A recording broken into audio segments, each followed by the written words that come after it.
অনুপ্রেরণীয় ও শিক্ষণীয় একটি গল্প। একবার একটি ৮ বছরের ছেলে টম পার্কে খেলছিল, গাছে উঠছিল এবং চারপাশে ঝুলছিল।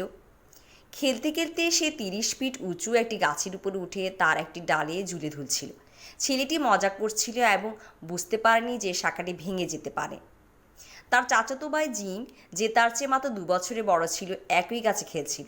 সে একই গাছের ডালে মাত্র ১০ ফিট নিচে ঝুলছিল। টমের বাবা এবং জিমের মা লক্ষ্য করলেন যে বাচ্চারা গাছের বেশ উপরে উঠে গেছে এবং তারা পড়ে যেতে পারে।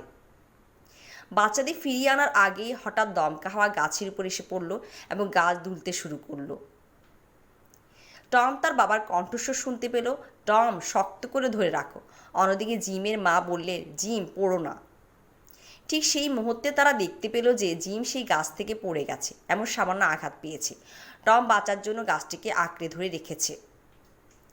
বাড়িতে আসার পর জিমের মা টমের বাবাকে জিজ্ঞাসা করলো, টম এবং জিম দুজনেই একই গাছে ঝুলছিল, কিন্তু তবুও জিম সেই গাছ থেকে পড়ে গেল, কিন্তু টম পড়েনি কেন? টমের বাবা তাকে ব্যাখ্যা করলেন, যখন দমকা হাওয়া আসে আপনি চিৎকার করে জিমকে বললেন, জিম, পড়ো না, এবং সেই কারণেই সে পড়ে গিয়েছিল।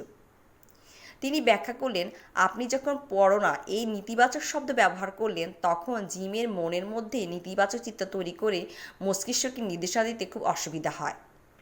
জিমকে না পড়ার আদেশ করার জন্য জিমের মনকে প্রথমে পতনের চিন্তা তৈরি করতে হয়েছিল এবং তারপরেই মস্তিষ্ককে পড়ে না যাওয়ার জন্য বলার চেষ্টা করতে হয়েছিল।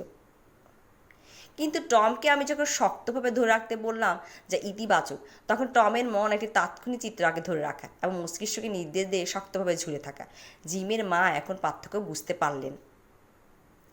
গল্পের নৈতিক: ইতিবাচক শব্দের ব্যবহার সাধারণত নেতিবাচক শব্দের চেয়ে ভালো ফলাফল নিয়ে আসে, তাই সবসময় ইতিবাচক শব্দ, ইতিবাচক চিন্তা করা উচিত।